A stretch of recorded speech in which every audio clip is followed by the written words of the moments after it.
This is the most breathtaking rail journey across America. We'll experience stunning views of the Rocky Mountains, fine dining Amtrak style, and 2 different beds in a private room. Join me on the legendary California Zephyr sleeper train. It starts in Chicago and ends near San Francisco. My journey will take 3 days, and you're coming with me in a first-class sleeper compartment. Welcome to Chicago Union Station, definitely one of the more beautiful railway stations in all of North America. The design of the station harkens back to an era where rail travel was more prominent in the US. It is not today. You will see examples in this video of how riding trains in the US is very different from riding trains in Europe or Asia. Here at Chicago Union Station, the tracks for the commuter train are separate from the Amtrak tracks. We'll get there in a moment, but first let's check out the Metropolitan Lounge. I have access because I have a sleeper car reservation. That's considered first class. I even got this bracelet when I entered the lounge. This allows me to exit and re-enter the lounge if needed. And it will be needed, you'll see soon. Welcome to the Metropolitan Lounge here in Chicago Union Station. I made myself comfortable here on the upper floor in the Pennsylvania room area of the lounge. The lounge provides some comfortable seating, some peace and quiet, some very basic cold and hot drinks, and some snacks. I wouldn't spend hours and hours here, but it's a very comfortable place to wait for the train. In terms of catering, I think it does better than the German Deutsche Bahn lounges, but not as well as the Swedish SJ lounges. As we tour the lounge, let me welcome you to my channel Markus Travels. I paid for this trip myself so that you get a non-sponsored and authentic travel review. We'll talk about the price and the value for money at the end once you've seen everything that's included. You can also learn more with the link in the description. My destination today is Reno, Nevada. I will arrive there in the morning of the 3rd day. The scheduled duration is 44 hours. The train's final stop will be Emeryville, California, close to San Francisco. The train will arrive there in the afternoon the same day. We still have a couple of hours until the California Zephyr departs for San Francisco. And because there's no food here, I'm actually going to go out into the station building, buy myself something to eat. The food situation in the Metropolitan Lounge is disappointing. And so is the recycling. As in, there is no recycling. You are expected to throw aluminum cans in the regular trash. I really don't like doing that. I do like the fact that they have flowers in the bathroom.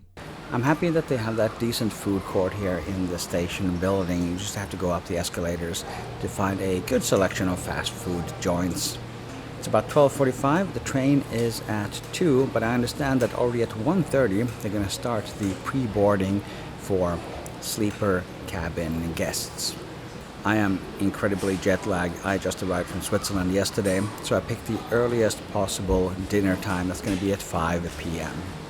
When I entered the lounge, the bar was not open, but it is now, so you can buy yourself a nice drink there while you wait for the train. The staff member who made the dinner reservation for me, she also mentioned that they are now bringing back bar service in the observation car. She said there's going to be drinks and cheese available for a nominal fee. One of the potential highlights of this trip is the possibility to see the Aurora Borealis. We're currently in a solar activity peak, and there have been auroras visible here in Chicago just last night. So I'm hoping that once we get out of the city and we don't have the light pollution, we might be able to see those lights from the train. That would be amazing. Even though I grew up in Sweden, I've actually never seen the Aurora Borealis in real life. We got the boarding announcement for the California Zephyr. Let's go down to the track for the pre-boarding. There's a baggage storage room downstairs. I parked my backpack there while I was in the lounge. You can learn more about the backpack and all the other products that I use in the video with the link in the description. Let's board train number 5, the California Zephyr. Everyone with a first-class bracelet gets access to priority boarding. This is the so-called priority line for the California Zephyr. Getting on board trains in the United States is not exactly like boarding trains in other parts of the world, that's for sure. We have to literally line up and wait here. Then an Amtrak employee comes and takes the whole line of people and walks them down the track to the sleeper car. You are not allowed to board independently. At each door of the sleeper car, there is a crew member who checks you in. But it's so loud out here, it's hard to hear what they're saying. Hi, what number? I'm door number 4. It's going to be a right, up the stairs to your right. I find that an interesting contrast because you will see later that the ride itself is very quiet and very peaceful. The sleeper car attendant who greets me gives me very clear instructions. Just turn right. That means turn right after you enter the train, go up the stairs, which turn right, and all the roomettes will be on the right-hand side. The roomette is my room type. The bedrooms, on the other hand, are on the left. We'll talk more about room types later on, and do a complete tour of my roomette. We depart and leave magnificent Chicago behind. It's a beautiful city, one of my favorites in the US, with stunning architecture and rich history. Unfortunately, it's also a city in decline. It's very sad to see. Before long, we're out of the city and cruising through the farmlands of Illinois. It's time for the welcome reception in the observation car. This is a good time to mention that this train has an observation car. The formal name of it is the Sightseer Lounge. Not all Amtrak trains have an observation car, so I'm lucky. You get big windows and even more windows up top. The seats face the windows in a few different angles. Some solo seats, some paired seats. At the welcome reception, they sell beer and wine, cheese, and other snacks. It was a nice initiative. I enjoyed this. People were chatting with strangers, and this was my first taste of one of the unique aspects of this train trip, the social aspect. I'm an introverted person, I don't talk to strangers, but the atmosphere on board the train encouraged me and others to do so, and it was really pleasant. Welcome to the observation car. We just finished the little welcome celebration that they have instituted here. I mentioned at the lounge that this is one of the first times when the bar service actually has returned to the observation car, so this was a really nice touch by Amtrak. Throughout the journey, this was the vibe in the observation car. People naturally gravitated to hanging out here, though it was only this first evening that they actually sold drinks here. I would recommend Amtrak to do this every evening. It was a hit. The lady next to me, Masha, volunteered to do a little interview for the video. Here are some highlights of our conversation. So what's your first impressions now that we've been riding for 2 hours? Yeah, about 2 hours. I mean, it's amazing. This is my first time. It's been my dream to ride across US by train. I'm amazed with this specific train that you can view and observe. For now it's just fields, but hopefully we will see something more exciting. Yeah, and it's meditative, it's very therapeutical. You just look at the window and enjoy, and hopefully we'll get some northern lights tonight. That's my dream. Yeah, fingers crossed. I'm thinking of doing a commentary/companion video with the full interview, with some other longer clips that I will mention later, and some production notes. Let me know in the comments if that would be interesting. I might make it a members-only perk or something. Welcome to the roomette here on the California Zephyr. We've already covered about 3 hours of this 44-hour trip, and I'd like to share some first impressions. I ended up spending the first 3 hours of the trip in the observation car, chatting to some fellow passengers, which I never expected to do. I'm not that social, but there's something about that observation car that just welcomes people chatting with each other. A really nice experience. We're now stopped at Galesburg, which I understand is the first fresh air break. I can already see people here outside the window enjoying a little bit of that sunshine, a little bit of that fresh air. We'll do a full room tour as we get settled, but for me it's already time for dinner. I picked the earliest available dinner reservation at 5 p.m. due to that jet lag situation. So let's go over to the dining car and try the traditional Amtrak dining experience. For sleeper car passengers, meals are included.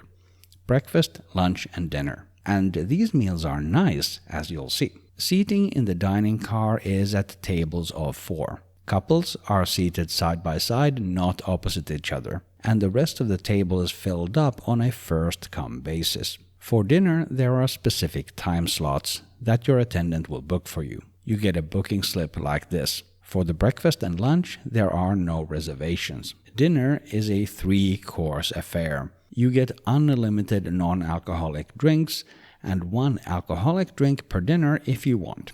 I picked deep-fried shrimp, a can of Stella, the salmon main course, and the chocolate cake. The main course was the highlight. This was a very well-balanced dish with rice and beans.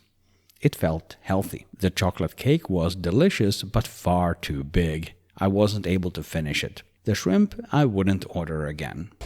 That was the first meal service on board Amtrak. A really nice, enjoyable experience talking to the other 3 people around the table. The food was nice. I enjoyed it a lot.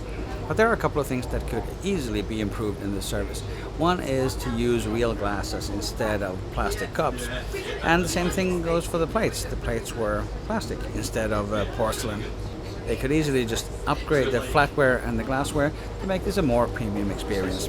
After dinner, I head back to the Roomette to rest. We have now crossed the first state line from Illinois to Iowa. The sun is already setting, but this isn't the end of the day yet. We're still chasing those northern lights. I head back into the observation car as we cross into the third state, Nebraska. At the next stop, Omaha, Nebraska, my fellow passengers do their best to dance the Aurora Borealis into existence. But alas, there's nothing on tonight. Let's check out the bathroom and then go to bed. There are several lavatories in the sleeper car. They have everything you'd expect, and they all more or less work. This one was missing a lid on the trash can. Another lavatory had the problem with water from the faucet splashing all over the place, so there is room for small improvements. The main problem I see is that the lock on the door is very difficult to operate. You need to get your finger in a very uncomfortable position to push the latch. That is poor design. The door lock indicator is also poorly designed. When the door is locked, this light will illuminate outside the lavatory, but it's hard to see, especially when lighting conditions change. They should redesign this to something with more contrast, like green for available, red for occupied, like they do on lavatories in the aircraft. The combination of color and text would make it more accessible for everyone. The beds are prepared by the sleeper car attendant. One limitation of this system is that you cannot set up the bed yourself. At boarding, I had agreed with my attendant that I'd use the top bunk tonight. It tilts down from the ceiling and is secured with these straps. I think they also prevent you from falling down. There is a storage net on the wall and a reading light in the ceiling. It's pretty cozy up here. The clearance to the ceiling is about 53 centimeters, just over 20 inches. In order to film this, I need one hand to hold the measuring stick, one hand to hold the camera, and one hand to focus it. The width of the top bunk is 74 centimeters, just over 29 inches. The space between the window to the hallway and the edge of the top bunk is 37 centimeters, or 14.5 inches. When the top bunk is down, there is enough space to sit on the seats, but not enough to stand under the bunk. Good morning and welcome to the upper bunk of the Roomette here on the California Zephyr. I just woke up after a quite relaxing night. I was able to sleep through for at least 7 or so hours. The time is around 8 a.m. sometime, I think Central Time. I think we're not in Mountain Time yet, if I'm correctly informed. And I imagine that we will arrive in Denver in approximately 1.5 hours. I was able to sleep just fine up here. It is a little bit bumpy. I can feel the motion of the train, but that is to be expected. The padding on the bed here is rather soft and comfortable. I like it. There's a pillow here that was included as well. There is a second pillow also in the room. Some people feel that this is a bit thin, but for me, one of these pillows was perfectly adequate. One thing that does not exist up here is a window. So for me to be able to see outside, I need to get myself downstairs. Getting downstairs could be a little bit of a challenge, especially if you had a limited mobility. I don't medically have any issues like that, but getting up and down these stairs is still not the easiest thing on the planet. For the next night, I think I'm going to try the bed on the lower bunk instead. One thing that's missing up here is any kind of place where I could put my glasses when I was sleeping. There is this kind of net here on my left hand side, but it doesn't feel made for something that needs a bit of protection, like some glasses. Pro tip that I just realized: bring a glasses case if you're in a similar situation. Another thing that is not available here is a light switch for the main room light. There is a light switch for the reading light right there, but for the main room light, actually have to go downstairs. So I think the procedure is first switch on the reading light, then switch off the main light, or switch it to night mode and then climb back up. But unfortunately, I cannot control that from the position here on the bed. Oh, and I was wrong about the storage situation out there. I see when I pull down the net that there is actually a little storage pouch. Maybe that could be a good fit for glasses. It's about 8:23, unclear which time zone, and we are just arriving in Denver. We just stopped here at one of the first stops, and I understand the train is going to back in and out to arrive at the Denver Union Station. We've stopped at a rainy Denver, Colorado, the fourth state on the journey. Let's head for breakfast and then we'll grab a shower. I went with oatmeal, with cranberries and brown sugar, yogurt and fresh strawberries, a croissant, and a side of bacon. This was yummy. Unfortunately, once again, there's far too much single-use plastic here. It's not necessary for the condiments to have individual plastic containers and plastic lids. This is so wasteful. The coffee, the cranberry juice, and the water all came in single-use containers too. The fact that they don't use real glassware makes this feel like not a premium product. Plus, it is environmentally ridiculous. Maybe the shower will feel more premium. Let's check that out next. My roomette does not have an ensuite shower. Instead, I can use the communal shower downstairs. There's a dry part, the dressing room, and a wet part, the shower stall. Guess if I was able to keep them separate. In the box there are individual soaps. Then we have small towels next to them. Over on this bench there's big towels. What's missing here is enough space for your stuff, like your toiletries or your clothes, and a place to sit. I like the artwork on the door to the stall. Inside the shower there is a hook and a little bench in the corner. You push the button, then turn the handle in typical American design. This both activates the flow of water and adjusts the temperature. There's no way to turn off the shower without turning it all the way to cold, which is a limitation of this design. You can remove the shower head from the hook and hand hold it if you want. That feels much better. Shower accomplished. Let's make our way back to the roomette. I like this shower. It's the first shower I ever had on a train. I just wish that they would get rid of the individually packaged soaps and just have a dispenser instead. Or even better, 3 dispensers: shampoo, conditioner, and body wash. Well, yeah, shower accomplished, but spilling on my clothes again on this trip, also accomplished. Now let's do a proper tour of the roomette. My roomette is a little compartment with 2 chairs that face each other. In this shot, I kept the door open, so I have more space to move around. The top bunk is currently folded up into the ceiling. You can see it here diagonally between the outer wall and the ceiling. On the left here, there are 2 steps that you can use to climb up to the top bunk. You can also use them as little storage shelves. The top one holds my backpack and the bottom one my camera bag. At the headrests there are controls for the reading light and the main room light.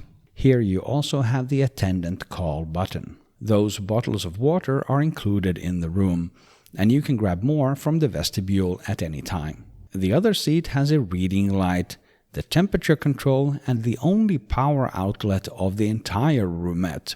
I knew this from watching other YouTube videos and followed their advice to bring my own surge protector. That way I was able to charge 2 phones and my camera battery at the same time. The Roomette comes with 2 pillows and a box of tissues. Some guests were asking for more pillows, but the attendant said that they have none because all of the sleeper cars were sold out. Since multiple passengers were asking for this is an area where Amtrak could improve and stock more pillows. Next to the door there's a closet. There are towels upstairs and 2 coat hooks down here. I hung my shirt and my jacket. Below the armrest there's a trash can. There are no recycling facilities on this train at all. Between the 2 seats there is a table that folds out like so long as you use enough force to pull it up. This is actually a pretty big space for eating or working. There's the remains of an old chessboard printed on the surface. The width of the room between the exterior window and the interior window is around 104 centimeters or 41 inches. The height of the room is just over 200 centimeters or 79 inches. The width of each seat is 70 centimeters or 27.5 inches. The distance from the base of one backrest to the other is 125 centimeters or 49 inches. Sleeper cars also have another room category, the bedroom. They're about double the size and double the price. When I booked my ticket 3 months in advance, the bedrooms were already sold out. As for entertainment and connectivity, there's looking out the window and talking to people. There's no Wi-Fi on board. There's not even phone or mobile data service during large parts of the trip. The route goes through such remote areas. I liked this. It was nice to completely disconnect. As we leave Denver, the really beautiful mountain views start. For many people, this section from Denver across the Rocky Mountains is the most scenic part, but I really enjoyed the other views as well. We are just leaving the Denver metro area to begin our climb up the Rocky Mountains. We have a series of switchbacks here on my left that's going to help us gain some elevation. The attendant on the loudspeaker just mentioned that there are 27 smaller tunnels in this region. I think he called it the tunnel region, if I remember correctly. There is one small issue in the views department. The windows in my Roomette are dirty. I tried cleaning them with the tissue, but I may have actually made it worse. You can see the streaks here on the left. There was actually a surprising amount of filth on various surfaces in the room. Other passengers were also complaining about the condition of the windows. There is also some kind of film or treatment on the windows which changes the color a bit towards orange or brown. I have tried to correct for this in editing to make it look more natural. If you're getting value, please hit the like button. Thank you for doing that. It was raining heavily in Denver, but now it looks like the rain has stopped. There's still cloud cover, but I think that we will get ourselves some beautiful views of the Rocky Mountains. There is a train stuck down there in one of the curves that you may have been able to see on the B-roll as well. I hope that is not going to block our journey. When you're in the observation car, those windows at the top really come into their own. Because the mountains are so tall and majestic, it's lovely to see different angles of them. I filmed this in mid-May and there's still snow up here. The maximum elevation of this trip is 9,270 feet above sea level. That's 2,825 meters. This occurs when the train passes through the 6.2 mile long Moffat Tunnel. That's about 10 kilometers and takes about 10 minutes to cross. Before we entered the tunnel, the crew told us that we have to decide which car to be in. When we're in the tunnel, we were not allowed to walk between cars. That's to prevent us being exposed to the diesel fumes inside the tunnel. We just passed through the Moffat Tunnel. That's about 10 minutes inside the tunnel. Now we're following the peaceful Fraser River through the mountain landscape.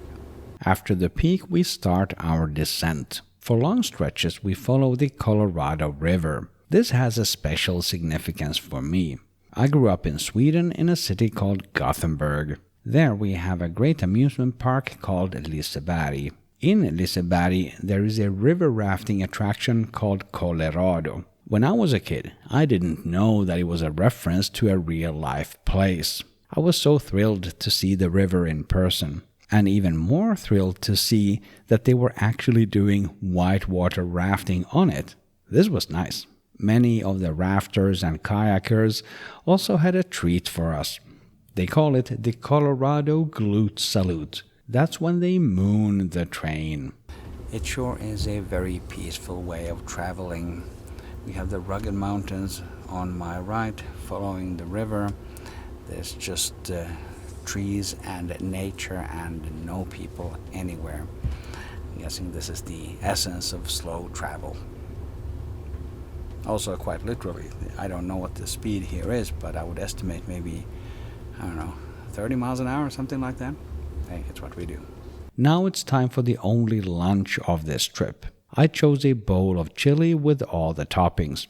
For dessert, I got the butter cake, but did not remember to film it. Like last night's dessert, it was far too big, and I learned something from this experience for the next meal, the second dinner. Nonetheless, the chili was delicious. This was a great choice. One aspect that you may be wondering about is the noise that the train makes, and I'm happy to confirm it's actually really quiet in here most of the time. We just went over some kind of intersection there, I think, but in regular transit like this, it's very, very silent. There's no noise coming from the tracks. You can hear the horn of the train every now and again, but you do not need earplugs to sleep on this train, unlike some other night trains that I've tried in the past, specifically the ÖBB Nightjet. And even for conversation, you can have your conversation at a very reasonable level and people will be able to hear you just fine. So peaceful and quiet on the California Zephyr. In the afternoon, we stopped at Glenwood Springs. I was told that this was a great spot to take a photo of our train with the mountains in the background. The station did not disappoint. But there will be a disappointment coming up just after dinner today. Until then, we are rolling along in an area which feels a little less wild than before, as indicated by the interstate highway next door. We're making good time towards California. We just left Glenwood Springs, Colorado, and the next stop is going to be Grand Junction, Colorado. The landscape has changed. We don't have these steep, dramatic mountains anymore, but this area is just as majestic with still big mountains around. But along us, there's no longer the Colorado River, there's a road. Looks like a highway.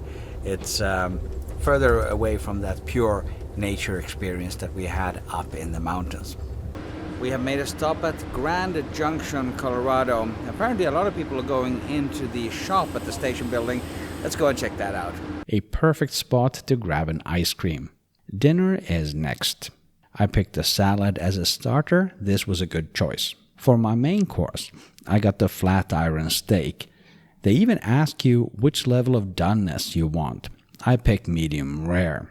I guess they don't have a full kitchen down there, but they are able to prepare these meals to order. That's really cool.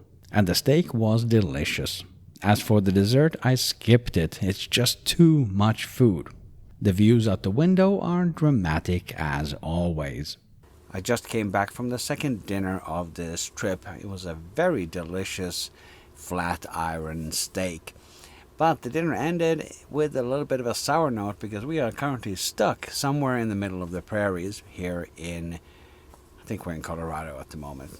Just gonna cross over to Utah soon. We had to stop and wait for a freight train, and that's normal, that happens. But that passing freight train triggered some kind of track heat sensor. They explained that sometimes it happens that these freight trains, they trigger some sparks that could cause a fire, and to prevent that they have these sensors, and apparently this one was showing an elevated level of heat. So what has to happen now is that a track inspector has to come out to where we are in the middle of literally nowhere to check the status of that. I imagine that's going to take hours because we are nowhere near anything. We just left Grand Junction, a small place. The next city, I don't remember exactly what it is, but it's not a... no, I do remember. It's a Green River, but I can't remember if it's Colorado or Utah. None of those are major cities, so I imagine, at least, I could be wrong, that there's not going to be a track inspector in every little train station.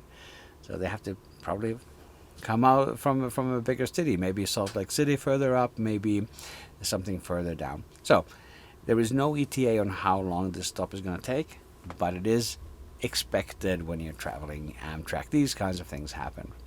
Luckily, I have plenty of budget in terms of time for the connection that I have in Reno, Nevada. I'm going to stay there overnight anyway until my flight the next day. So I'm not stressed.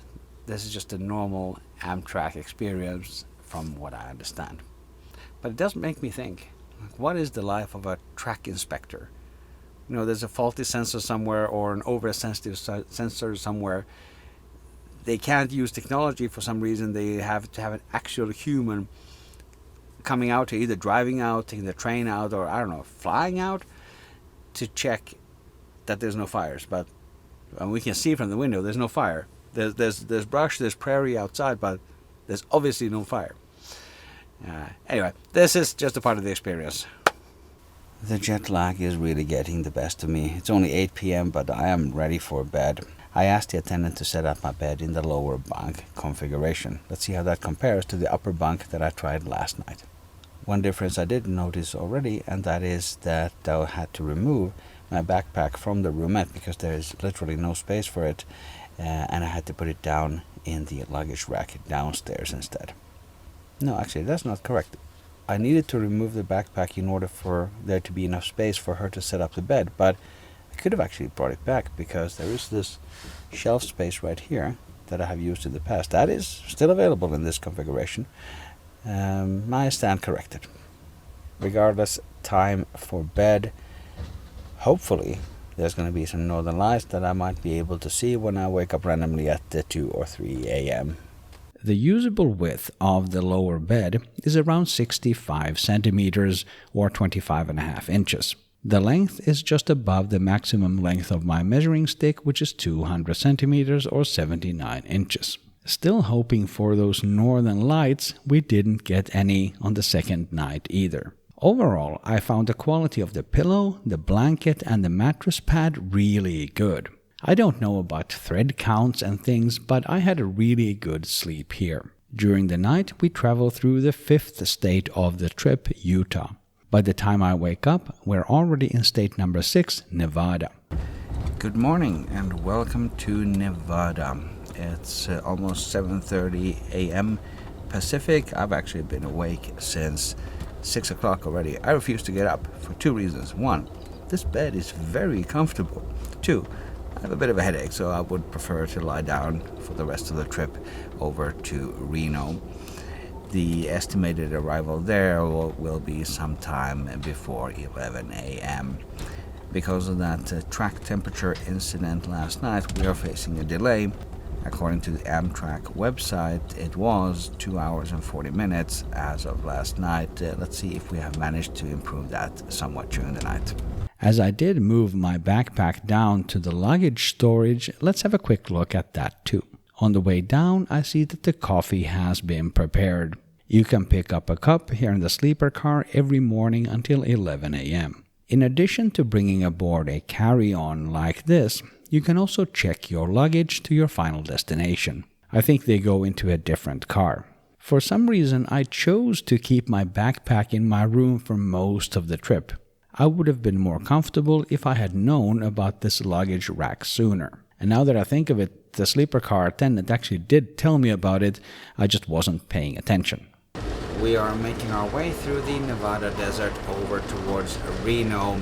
I think we would arrive there in approximately 1 hour, maybe a bit less. I'm recording this from the vestibule here between the exit doors. You can certainly hear, I think, that there's a lot more background noise, but it's still not bad. This is still a very quiet, comfortable train experience. Well done, Amtrak.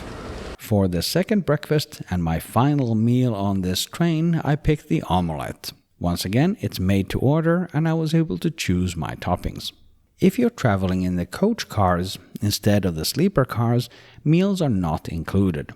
The restaurant car did have some extra space for coach passengers, but then the meals are chargeable. I think breakfast was $20 and dinner was $45, something like that. They announced available space for coach passengers at each mealtime. All passengers can also buy food and drinks in the cafe car. From here, they had many announcements. Every time the person working here would go on a break, she would announce that the cafe car would be closed for some time. Then when she came back, she announced that it will open soon. Then a few minutes later, a third announcement that the cafe car is now open. That's a process that has potential for optimization. We are nearing Reno, Nevada. The landscape is a lot more arid. The mountains look different but still beautiful. I will give you my recommendation in just a moment.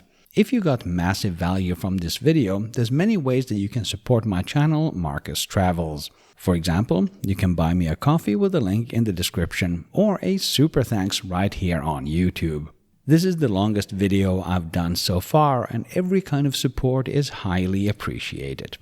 This is the last check-in from the observation car. We should be arriving in Reno momentarily, maybe in 30 minutes or something like that. Really enjoying the beautiful desert mountains here in front of me with great views from the observation car. This has been a really nice experience so far. Now let's talk about the price and the value for money. My ticket was a one-way trip from Chicago, Illinois to Reno, Nevada with a scheduled duration of 44 hours. I bought it 3 months in advance. The booking experience on Amtrak.com was not excellent. The Amtrak website tried to charge my credit card but was not able to. Still, the pending charge remained on my credit card for weeks until it was removed. I finally ended up paying with PayPal instead. The amount I paid was $958 US. That gets me the roomette all to myself. Amtrak does not sell single beds in shared compartments like European trains would. The ticket also included all the meals, and there was plenty to eat. I had brought along snacks from Chicago, but I didn't end up touching most of it at all. So is it worth it? Well, for me it was. I loved this trip. The views, the food, the social atmosphere, it was great. I have ridden Amtrak trains before in the US, so I was ready for some of the quirks of American rail travel. I think that helped me set the correct expectations. Obviously, flying would have been quicker and cheaper. But this kind of travel gets you to places you wouldn't otherwise see. Up there in the mountains, across the prairies or the desert, it's just so relaxing to watch it roll by.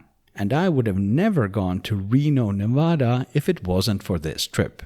You can learn more about the route and how to book with the link in the description below the video. For another sleeper train video right here on Markus Travels, click or tap the screen right here. That's my review of the ÖBB Nightjet trip that didn't exactly go to plan. Thank you very much for watching Markus Travels, and I will see you in the next video.